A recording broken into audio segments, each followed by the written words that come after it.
Hoje eu estou me sentindo Jacó, depois de lutar com os anjos, com o anjo, segurar o anjo tocou na coxa dele, ele ficou meio mancalejando.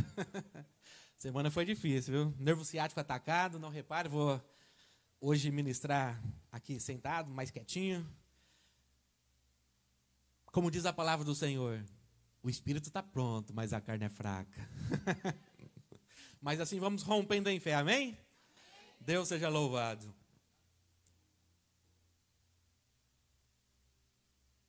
Hoje eu quero falar sobre a vida de Jesus. O porquê que Jesus teve que nascer de uma mulher de uma forma sobrenatural, né, se encarnando, se tornando homem como eu e você. Existe um mistério muito forte, muito poderoso por trás dessa encarnação. Coisa que às vezes a gente passa despercebido, não se atenta para isso. Né, mas é porque a nossa mente às vezes é muito limitada e não consegue compreender totalmente o porquê desse feito de Jesus. Os espíritos malignos, eles não confessam que Jesus veio em carne. Tanto é que em 1 João 4, de 1 a 3, a palavra do Senhor diz assim: amados, não creiam em qualquer espírito, mas examinem os espíritos para ver se eles procedem de Deus. Porque muitos falsos profetas têm saído pelo mundo. Vocês podem reconhecer o Espírito de Deus deste modo: todo espírito que confessa Jesus Cristo veio em carne procede de Deus. Mas todo espírito que não confessa Jesus não procede de Deus. Esse é o espírito do anticristo, acerca da qual vocês ouviram que está vindo, e agora já está no mundo.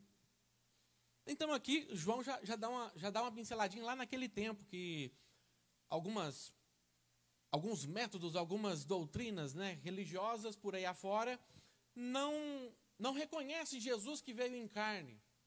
Né? Porque o império das trevas insiste em não admitir que ele veio em carne, né? Ele veio, se fez como homem, como eu e você. Muitas dessas religiões reconhecem como um espírito iluminado ou reencarnado, mas é a sua divindade, né, em carne, que faz toda a diferença na redenção, na salvação do ser humano. Essa que é a questão. Ele precisou vir de uma forma diferente para cumprir um propósito específico. E muitas vezes a gente não entende isso. Mas vamos lá. A forma como Deus usou para vencer Satanás, o inimigo da nossa alma, ao invés de vencê-lo, né, de esmagá-lo como Deus, ele decidiu fazer isso na condição de homem, na mesma condição minha e sua. A raça humana, ela foi feita de uma classe inferior aos anjos. Deus criou os anjos num patamar e criou o ser humano um pouco inferior aos anjos. Então veja bem, Jesus se tornando como eu e você, como ser humano, ele estava abaixo dos anjos. Deus não venceu essa guerra de cima para baixo, mas ele quis igualar eu e você para vencer de baixo para cima. Assumindo a condição do homem, que é uma posição inferior aos anjos. O propósito principal da reencarnação de Deus, de Jesus, dentro do projeto da salvação, foi a substituição. A substituição, entre outros motivos. Como assim a substituição? Eu aqui vou tentar decorrer durante aqui essa ministração, tentar explicar para você o porquê dessa substituição. O porquê que Deus teve que se fazer como homem, como eu e você, para nos substituir na cruz. Para substituir na sentença que estava determinada para o ser humano. Entenda uma coisa. O propósito principal de Deus, né, é essa substituição. O ser humano, na condição de pecador, né, não poderia efetuar esse sacrifício perfeito. Toda a raça humana estava contaminada através das consequências, né, nascidas da desobediência de Adão, lá atrás, que era o pai de toda a humanidade. Devido a essa desobediência, então a raça humana ficou contaminada. Então Jesus não poderia nascer de um homem e de uma mulher, senão ele estaria contaminado também, entende? Por isso que ele precisava vir de uma forma diferente, nascido de uma mulher, porém gerado pelo Espírito Santo de Deus. E o que a palavra de Deus diz a esse respeito? Isaías, ele lança uma profecia.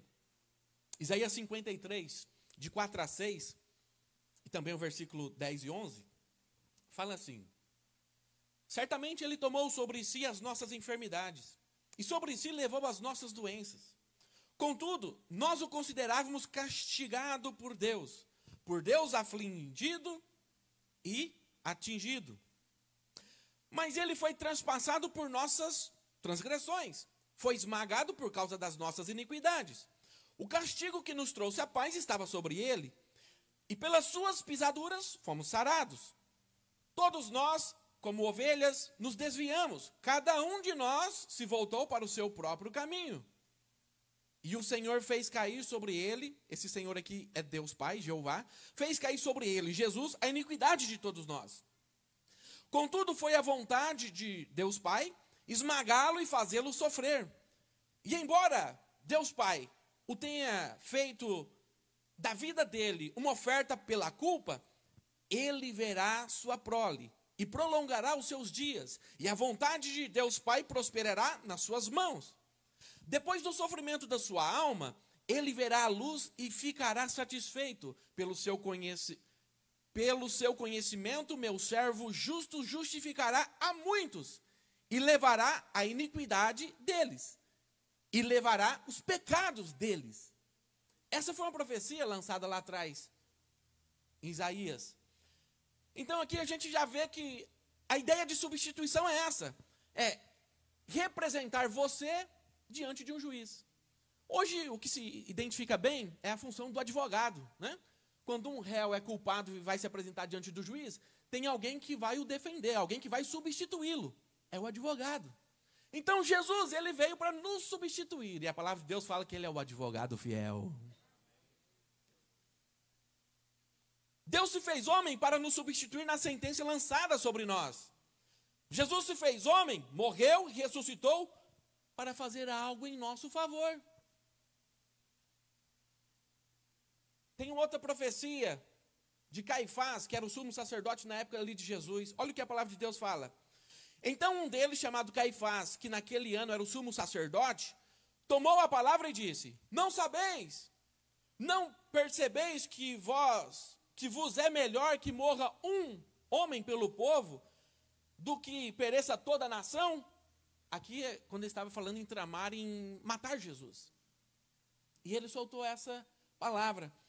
E a palavra de Deus continua dizendo assim: e ele não disse isso de si mesmo, mas sendo sumo sacerdote naquele ano, profetizou que Jesus morreria pela nação judaica, e não somente por aquela nação, mas também pelos filhos de Deus que estão espalhados para reuni-los num povo. Isso está em João 11, 49 a 52. Então entenda bem, a Bíblia nos dá algumas referências de Jesus nesse propósito de nos substituir. E a decisão de nos substituir na cruz? 1 Coríntios 5, 21. Aquele que não conheceu o pecado, se fez pecado por nós, para que nele fôssemos feitos justiça de Deus. Só um homem sem pecado poderia nos fazer essa substituição perfeita. Somente um homem que não conheceu o pecado poderia assumir essa responsabilidade. Gálatas 3, 13 e 14. Cristo nos resgatou da maldição da lei, fazendo-se maldição por nós. Porque está escrito: maldito todo aquele que for pendurado no madeiro, para que a bênção de Abraão chegasse aos gentios por Jesus Cristo, e para que, pela fé, nós recebemos a promessa do Espírito. Então, ele decidiu se fazer maldito por nós. A maldição que estava pela desobediência de Adão lá atrás, que caiu sobre toda a humanidade, ele decidiu assumir essa culpa para si mesmo, nos substituindo. Jesus se entregou por nós. Tito 2,14. O qual se deu a si mesmo por nós. Olha só que forte. O qual ele se deu a si mesmo por nós. Ninguém o obrigou. Ele se deu. Ele se voluntariou. Para nos redimir de toda a iniquidade. Iniquidade é pecado. E purificar a si mesmo, para si mesmo um povo especial, zeloso e de boas obras. Então, ele não fez nada obrigado. Ele decidiu de si mesmo se entregar. Cristo provou a morte por todos os homens. É o que fala Hebreus 2,9. Vemos, porém, coroado de glória e de honra aquele Jesus que fora feito um pouco menor do que os anjos, como eu disse agora há pouco, por causa da sua paixão da morte, para que, pela graça de Deus, provasse a morte por todos. E para ele fazer isso, ele precisou se fazer como homem, fazer como um ser humano, com nascimento, natural, como o nosso foi. Mateus 1,18. Ora, o nascimento de Jesus foi assim: estando Maria, sua mãe, compromissado no noivado com José, antes de se casarem, achou-se grávida, concebido pelo Espírito Santo. Diante disso, diante desse propósito de substituição, ele precisava, como ser humano, porque ele não veio como um super-herói. Ele veio como um ser humano, como eu e você, 100% homem. Ele é 100% Deus, gerado pelo Espírito Santo, mas aqui na qualificação de um homem, de humanidade, que ele enfrentou todos esses desafios. Ele não estava aqui como um super-herói. Porque o que ele queria, porque, entenda bem, se Jesus quisesse agir como Deus, ele poderia, sim ou não? Sim. Mas aí não seria de baixo para cima, seria de cima para baixo, com poder superior infinitamente do que os seus inimigos. Mas ele quis provar para o ser humano que o ser humano tinha condições de ser melhor, assertivo nas suas escolhas. Porque quando Adão foi criado, ele foi criado nessa pureza. Mas vamos tratar disso daqui a pouquinho, mas nessa pureza ele tinha decisão de escolhas. E ele decidiu, Adão decidiu experimentar daquilo que era proibido. Isso lhe custou toda na sua geração, sua descendência, essa desobediência, essa contaminação. Então Jesus veio para ser diferente, para fazer diferente. E ele precisava ser provado. Olha o que diz a palavra do Senhor. Lucas 4. 1 e 2 e o versículo 13.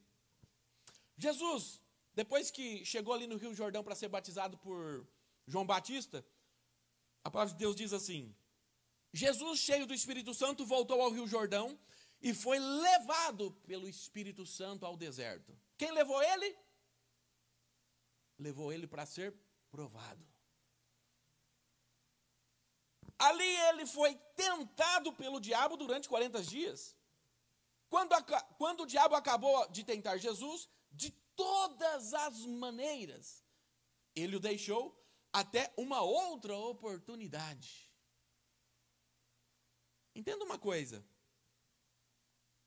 Muitas vezes a gente fala assim, Deus permite, Deus a tentação, né? A gente muitas vezes pensa que parte de Deus. Não. Deus, ele prova. Assim como um professor lança uma prova para um aluno, para ver se ele está em condições de subir de nível. Está entendendo?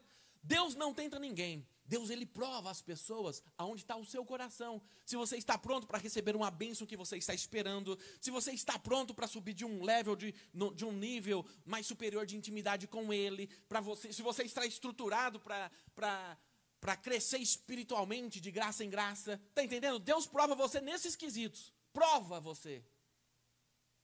Quem te tenta é o inimigo da tua alma. É você mesmo. O seu prazer natural que te tenta. Está entendendo? Então, aqui, o Espírito Santo quem levou ele para passar por uma prova, para ver se ele estava aprovado. Mas ali ele foi tentado, né? Sofreu uma sedução por Satanás.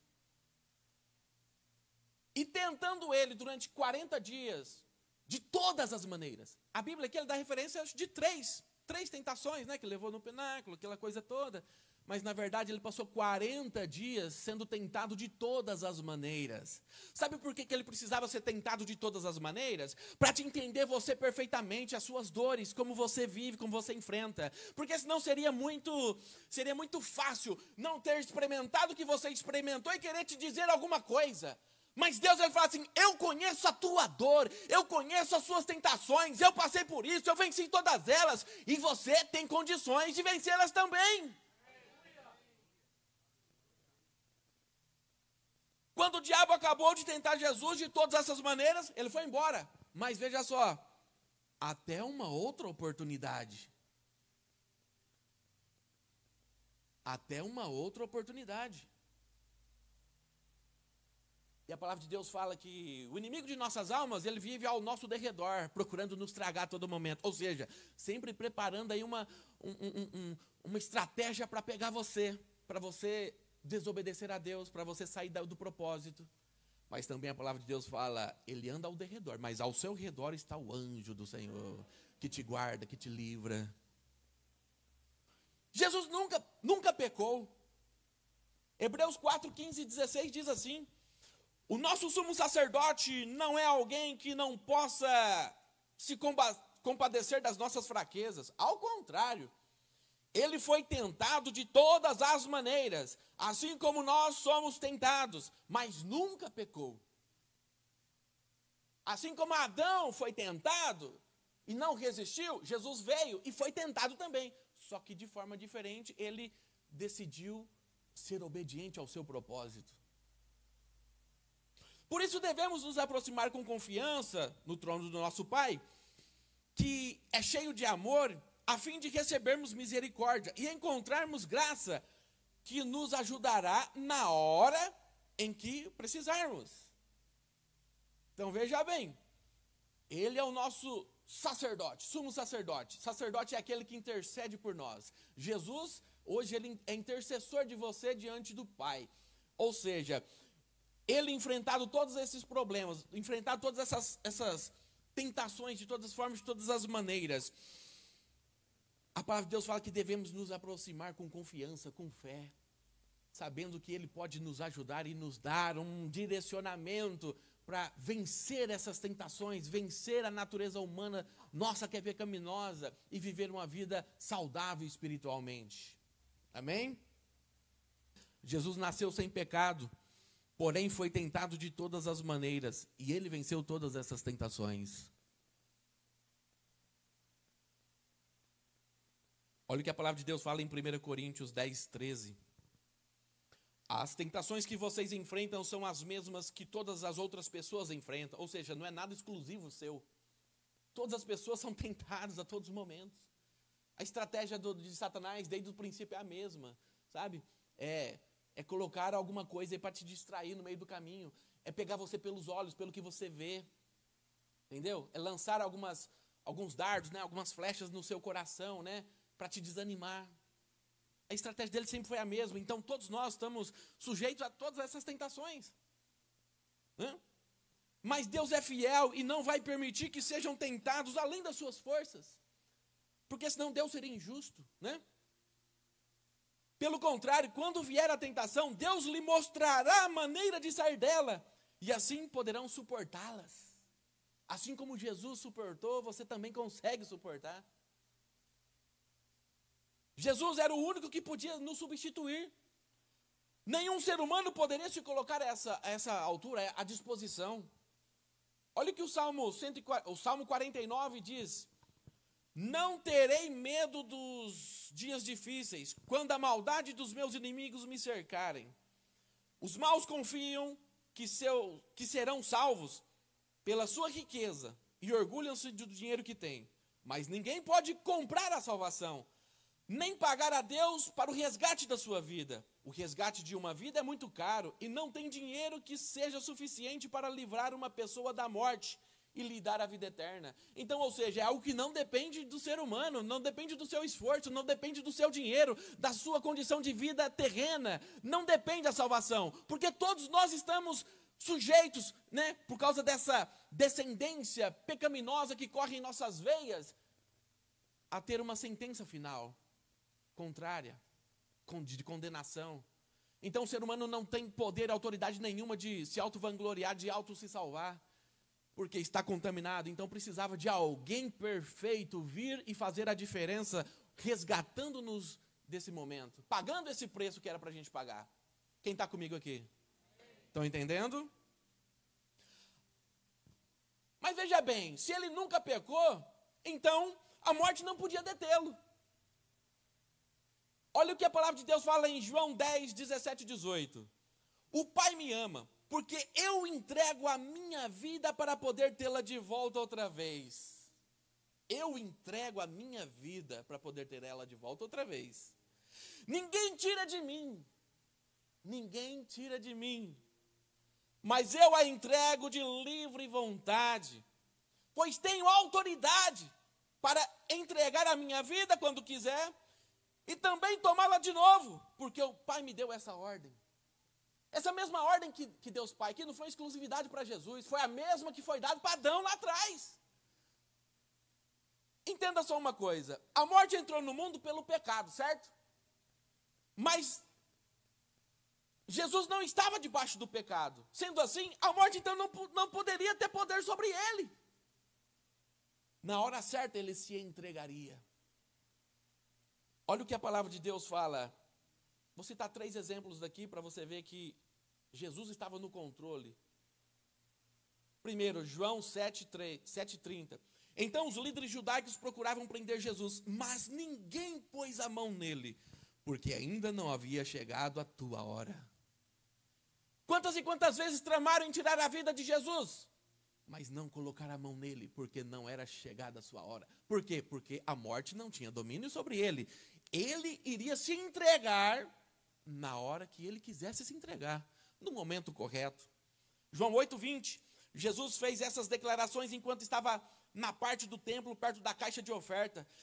Mas ele não foi preso porque a sua hora ainda não havia chegado. Numa outra passagem, João 7, 45 e 46, os guardas do templo que tinham sido enviados para prender Jesus voltaram aos sacerdotes principais e aos fariseus. E eles falaram: por que vocês não trouxeram o acusado? Eles responderam: nós nunca ouvimos alguém falar dessa maneira. Foram lá para prender e não puderam trazer de volta porque não era chegada a hora. Lucas 4, 29 a 30. E levantando-se, o expulsaram da cidade, né? E Jesus ali no primeiro momento dele, no qual ele usufruiu ali, contando o seu ministério, no primeiro momento que ele assume uma palavra, já iniciando o seu ministério, a galera se levantou, expulsaram da cidade e levaram até o alto de um monte, em que a cidade estava edificada. Dali, a ideia deles era jogar Jesus abaixo, precipitando. Mas o que aconteceu? Ele, porém, passando no meio deles, se retirou. Ou seja, se estabilizaram e ele passou no meio dentre eles e ninguém teve uma reação. Por quê? Porque ele estava no comando, ele estava no domínio e a hora dele não havia chegado. Isso nos dá a entender que tudo tem um propósito estabelecido por Deus e todo momento tem a sua hora certa. E eu abro um parênteses aqui, talvez você pense que a sua vida está travada, está parada. Ei, Deus manda te dizer, tudo tem o seu momento, não é chegada a hora. Acalma teu coração, fique tranquilo, descansa em Deus, descansa em Deus. O momento vai chegar, o momento certo, no qual Deus vai te honrar, assim como chegou o momento certo de Jesus, e ele foi honrado. Amém? Vamos lá. A palavra de Deus continua.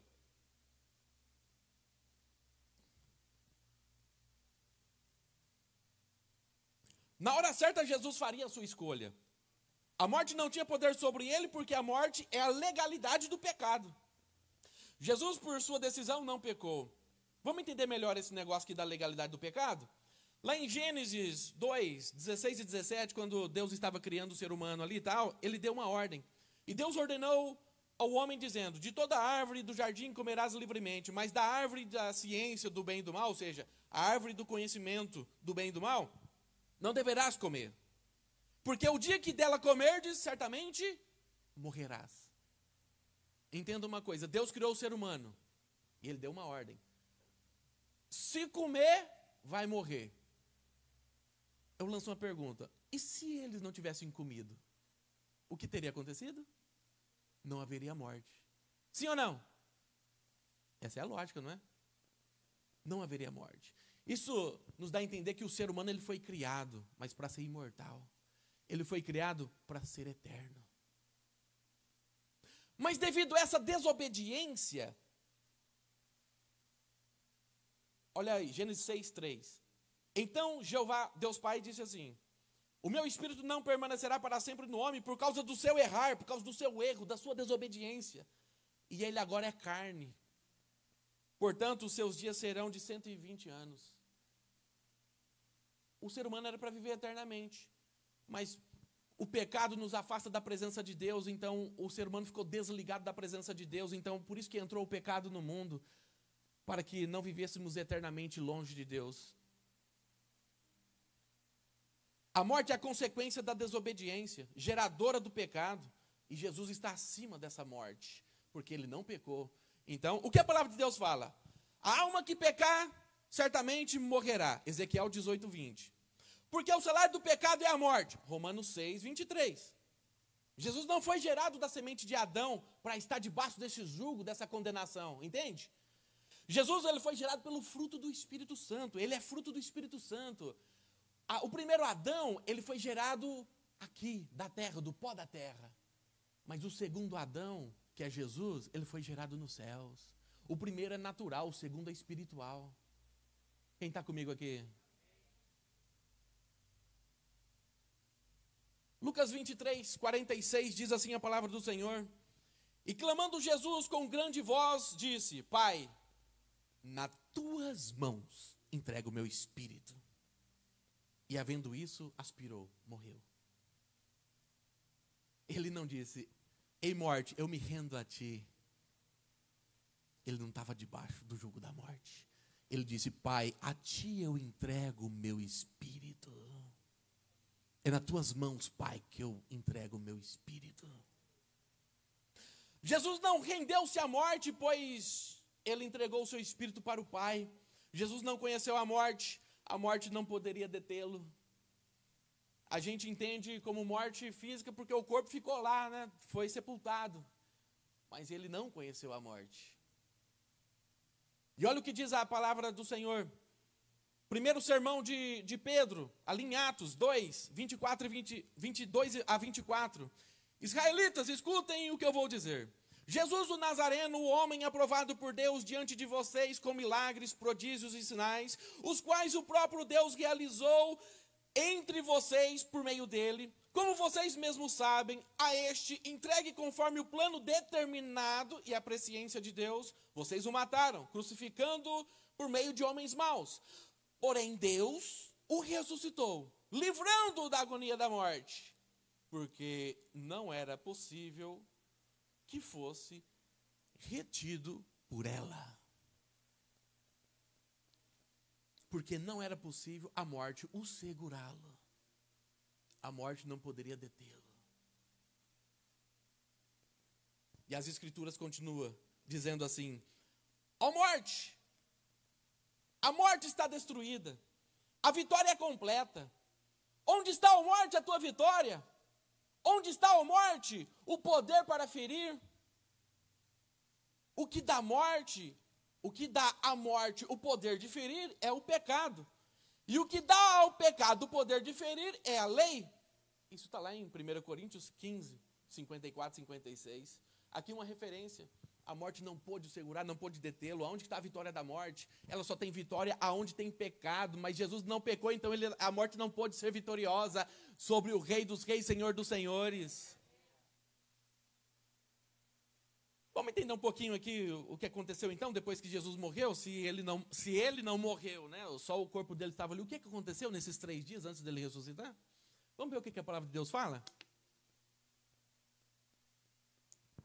Primeiro eu quero contar uma parábola para você, Lucas 16, que fala do Lázaro e o jovem rico.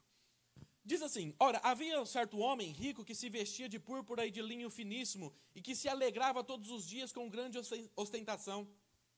Havia também certo mendigo chamado Lázaro, coberto de feridas, que ficava deitado à porta da sua casa, à porta da casa do rico. Ele desejava alimentar-se de migalhas que caíam da mesa do rico, e até os cães vinham lamber as suas feridas. E aconteceu que o mendigo morreu e foi levado pelos anjos para junto de Abraão. Morreu também o rico e foi sepultado.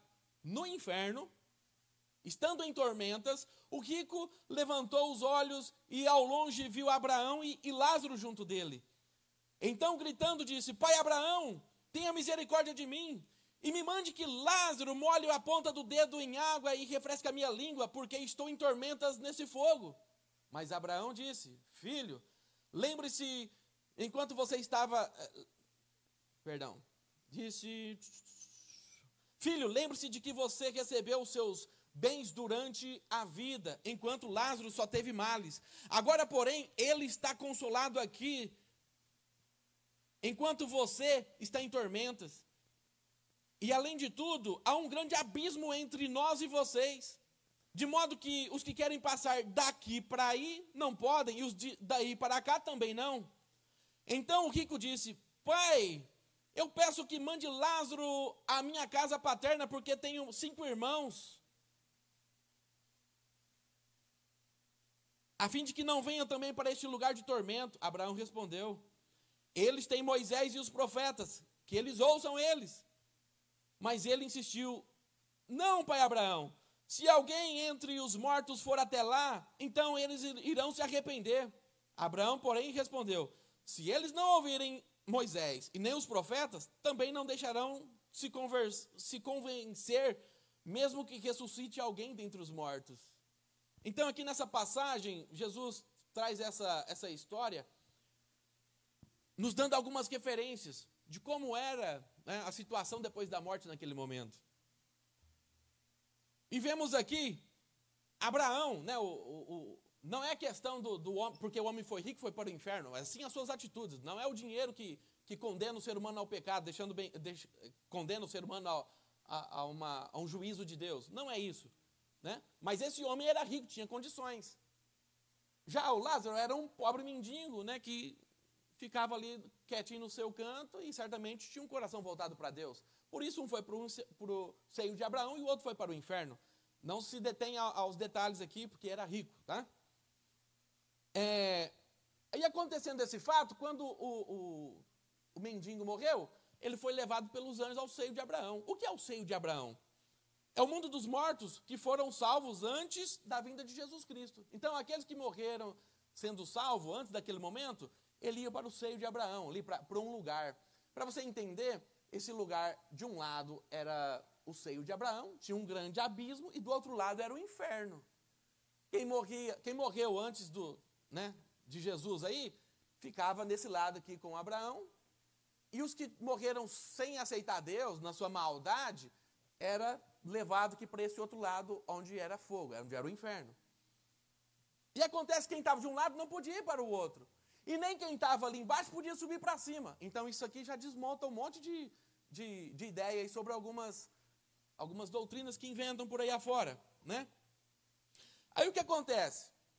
Aqui nesse momento, o seio de Abraão, então, é o mundo dos mortos, aonde as pessoas que fizeram o bem, né, que guardou a lei, estavam esperando a ressurreição. Do outro lado, aqueles que andaram mal na sua atitude, estavam ali do outro lado, diante do inferno. Inferno é o mundo dos mortos em Cristo.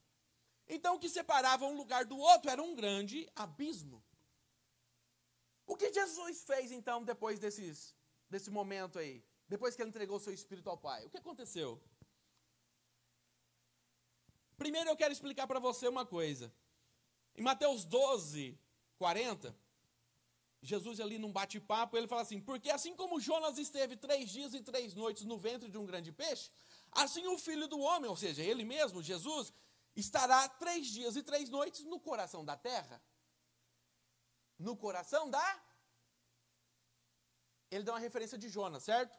Agora vamos lá então em Jonas. Jonas 2, versículo 1 e versículo 2 diz assim: orou Jonas ao Senhor, seu Deus, das entranhas do peixe, e disse: na minha angústia clamei ao Senhor, e ele me respondeu: do ventre do inferno gritei, e tu ouvistes a minha voz. Jonas fala que ele estava no ventre do inferno. E Jesus fala que, assim como Jonas ficou 3 dias, 3 noites no ventre de uma baleia, eu vou ficar 3 dias, 3 noites no ventre da terra, no coração da terra. Você consegue fazer uma ligação que aonde fica o inferno? Debaixo da terra. Talvez seja por isso que tem os vulcões aí que soltam larva, né, esse negócio todo, que sai de lá do meio da terra. E essa é a referência que temos, uma das referências, né, uma hipótese que seja debaixo da terra. Jesus falou que esses 3 dias e 3 noites ele ficaria no coração da terra, dentro da terra. O que ele estaria fazendo lá? Primeiro, Jesus foi lá e desceu lá no inferno e pregou para todos aqueles que não ouviram a voz de Deus nos tempos de Noé. Olha o que a palavra de Deus fala. 1 Pedro 3, 18, 20. Cristo também sofreu uma vez por todas pelos nossos pecados, pecadores culpados, embora ele mesmo fosse inocente de qualquer pecado em qualquer tempo, para que pudesse levar-nos de volta a Deus. Mas embora o seu corpo estivesse morto, o corpo físico, né, estava ali dentro daquela tumba, o seu espírito continuou vivendo, porque a morte não podia detê-lo. Então ele estava solto. Aqueles que morrem estão presos pela morte. Continuou vivendo. E foi no Espírito que ele foi e proclamou aos espíritos que agora estão em prisão. Os espíritos daqueles que muito tempo atrás, nos dias de Noé, tiveram se recusado em ouvir a voz de Deus, embora ele esperasse por eles, com toda a paciência, enquanto Noé estava construindo a arca. Entenda uma coisa, quando Deus destruiu o mundo no dilúvio, a humanidade estava toda perversa. E na construção dessa arca durou em torno de 120 anos. E nesse período, Moisés anunciava o juízo de Deus. E nenhum daqueles homens se arrependeram. Então Jesus, essas pessoas que morreram no dilúvio, estavam tudo lá no inferno.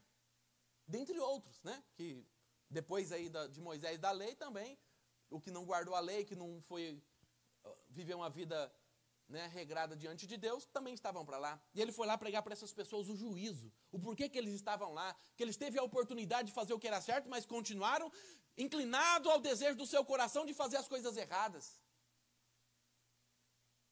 E ele foi lá pregar a justiça para esse povo. Ele também aproveitou que ele estava de um lado, ele deu um pulinho do outro lado, lá no seio de Abraão, e desceu ao mundo dos mortos para libertar o povo santo que estava aprisionados pela morte. E olha o que a palavra de Deus fala, Efésios 4, 8, 10.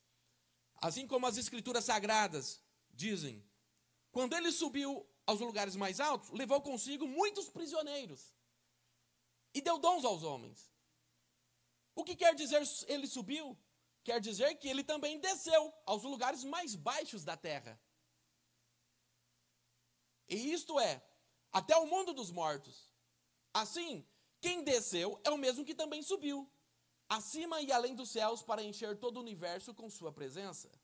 Então, ele vem falando aqui que falei que ele foi ali do lado do inferno, pregou a justiça, mas ele foi do outro lado e libertou aqueles santos que estavam lá, ali no seio de Abraão, presos pela morte. Quer saber o resultado disso? Mateus 27, 50, 53. Jesus, depois dali na cruz, que se entregou, que morreu, a palavra de Deus fala assim, então Jesus clamou em alta voz novamente e entregou seu espírito. Naquele momento, a cortina do santuário do templo se rasgou em 2 partes, de cima para baixo. A terra estremeceu, as rochas se partiram, as sepulturas se abriram. Muitos dos povos santos que haviam morrido ressuscitaram. saíram do cemitério depois da ressurreição de Cristo, entraram na cidade santa de Jerusalém e apareceram a muita gente. Ele foi libertar essas pessoas que estavam presas, mesmo salvas, mas estavam presos pela morte. E eles ressuscitaram junto com Cristo. Jesus antes ali, quando estava na cruz, né, ele estava numa cruz do meio, dois camaradas dos dois lados.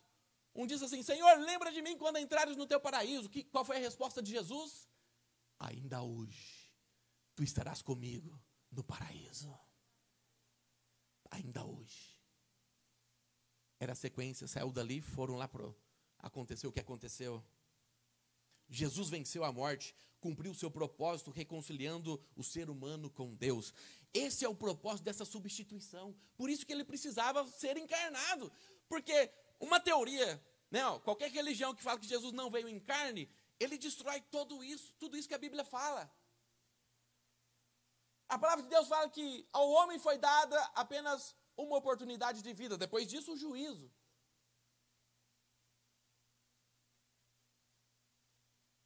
E o que aconteceu?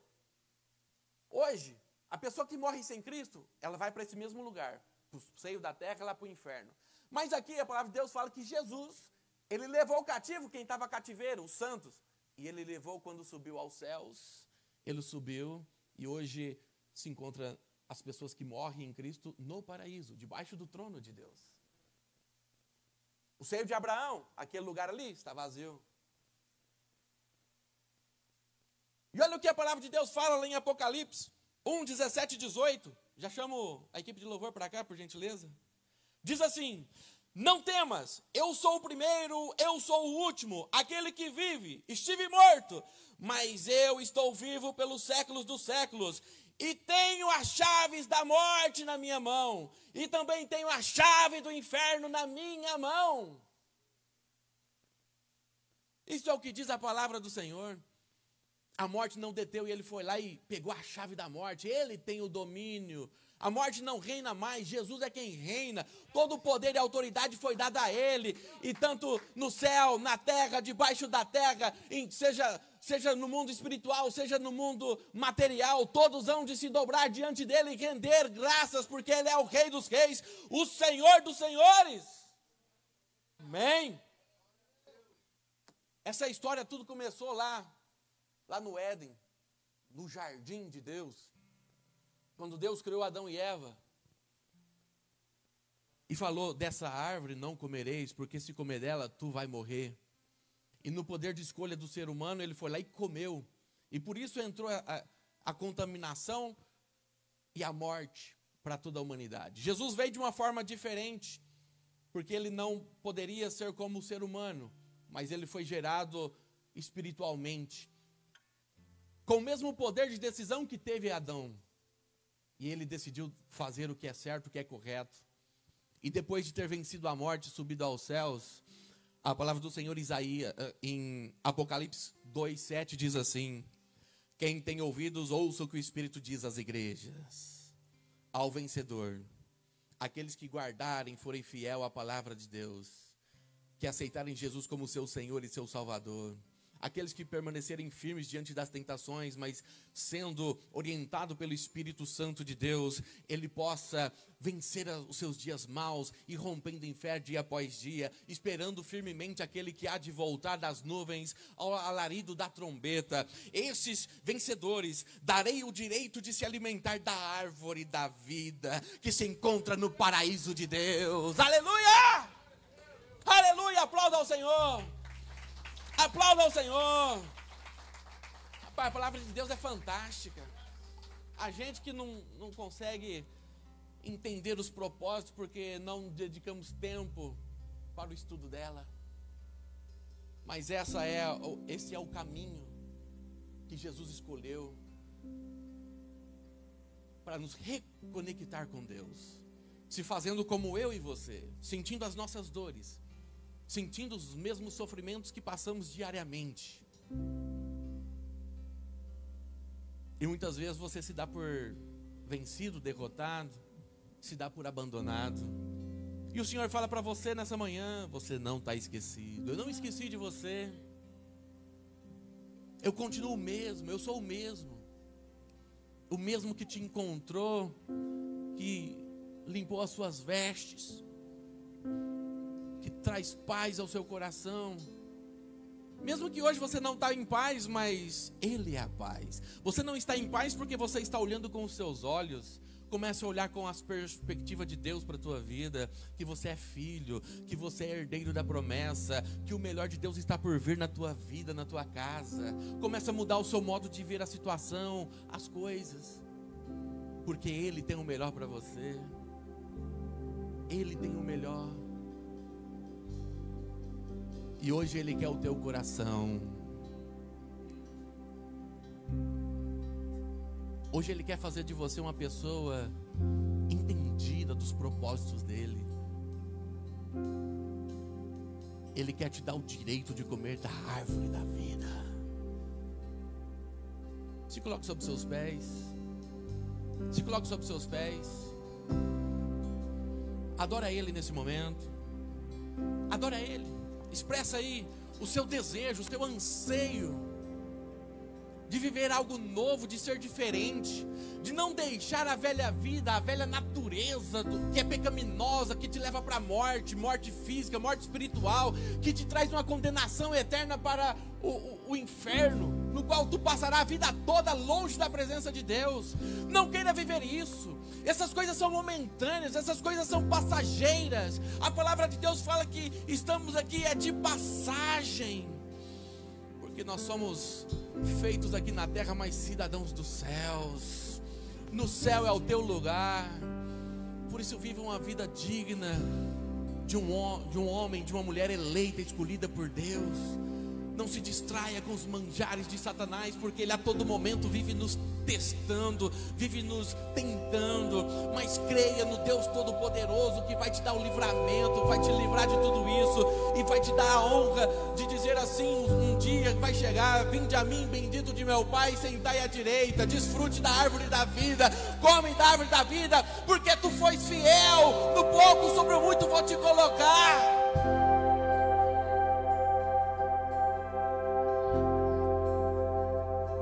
Espírito Santo, tenha liberdade aqui na igreja. Espírito Santo, tenha liberdade. Comece a trabalhar nesses corações, nessas mentes, Espírito Santo, convencendo do pecado, da justiça e do juízo, convencendo, Senhor, do pecado que assola nossas almas, da justiça, Senhor, que será feita, que terá uma recompensa no final, seja ela boa ou ruim, da vida eterna, Senhor.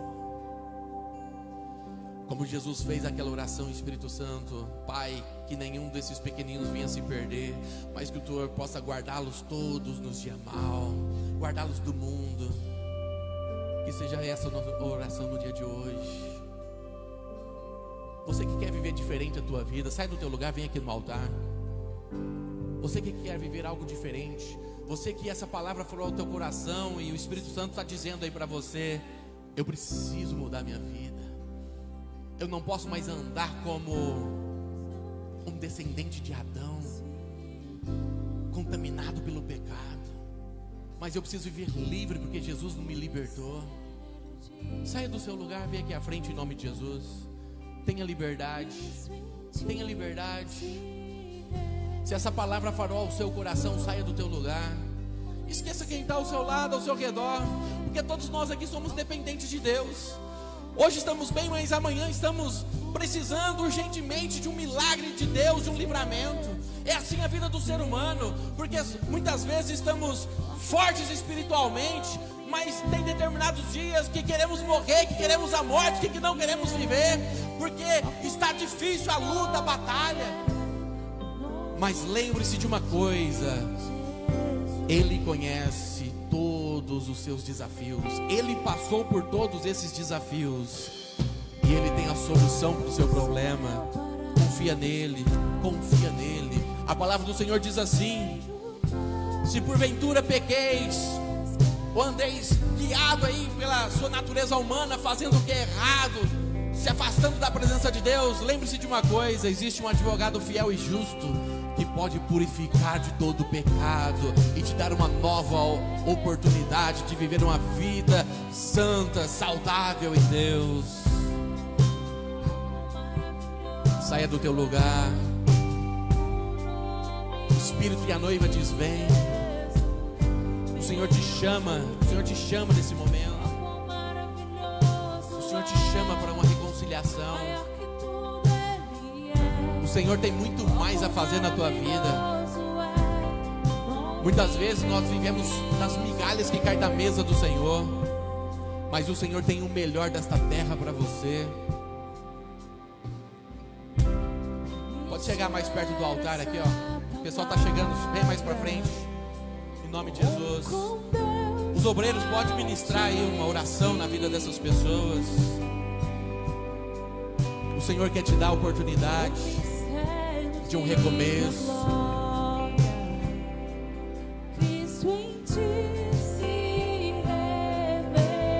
A igreja adora Ele nesse momento. Tu és maravilhoso, Jesus. Obrigado pelo entendimento da Tua palavra e sabermos que o Senhor fez algo extraordinário a nosso favor, algo que nós não poderemos fazer. O Senhor de bom grado se doou, se colocou em nosso lugar e pagou o preço da condenação que era para nós ter pago. Obrigado, Senhor. Obrigado, Pai, por esse amor envolvente.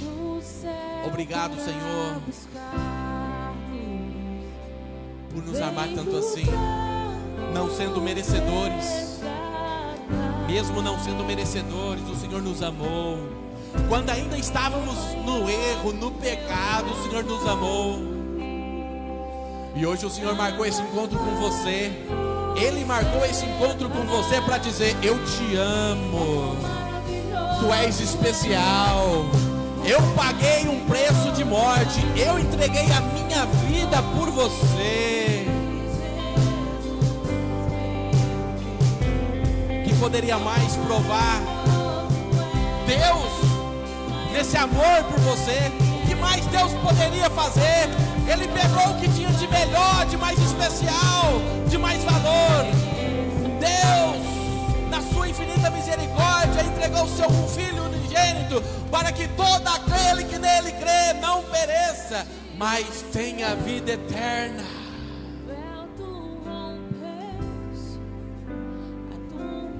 E Jesus te fala nessa manhã: vinde a mim todos que estáis cansados e sobrecarregados, e aprendei de mim, porque sou manso e humilde de coração. Vinde a mim todos que estáis cansados e sobrecarregados, e eu vos aliviarei. O Senhor quer trazer alívio para a tua alma. O Senhor quer tirar esse peso, essa pressão que está sobre os seus ombros. Ele quer trazer alívio para você. O Senhor quer trazer alívio. Está difícil a sua caminhada. O Senhor te chama: vinde a mim, venha ao meu altar, e eu vou trazer renovo para a tua alma. Eu vou trazer renovo para o teu espírito. Eu vou te renovar as forças.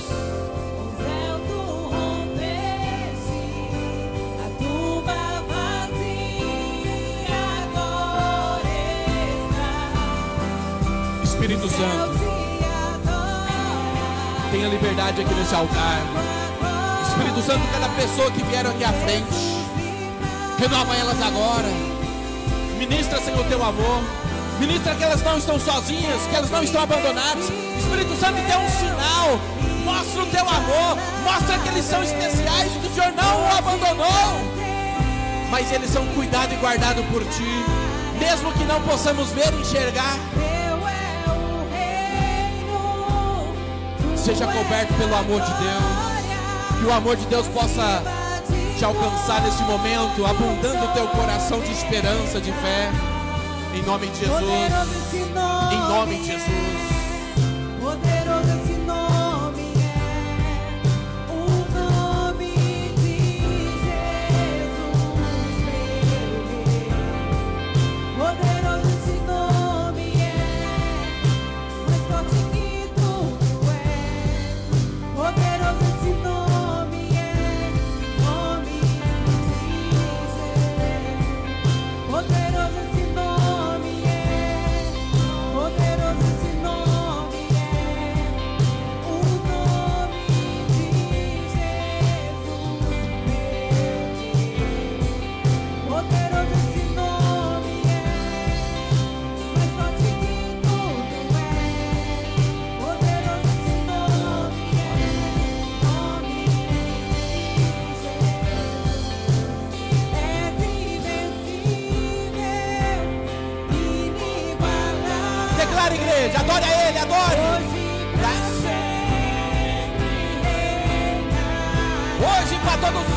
Ele reina. Todo reino, aleluia, que seja feita a vontade do Pai, dos céus e da terra. Aleluia, Ele está no controle. Aleluia. A morte venceu. Rompeu os céus, como diz a palavra do Senhor. Aleluia.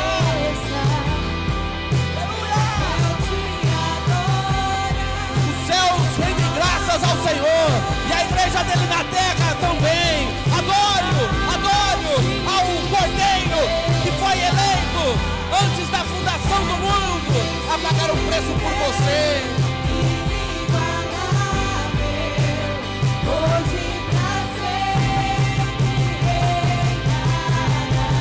Deixa o Senhor reinar na tua vida. Declare o reino, a glória, o poder pertence ao Senhor.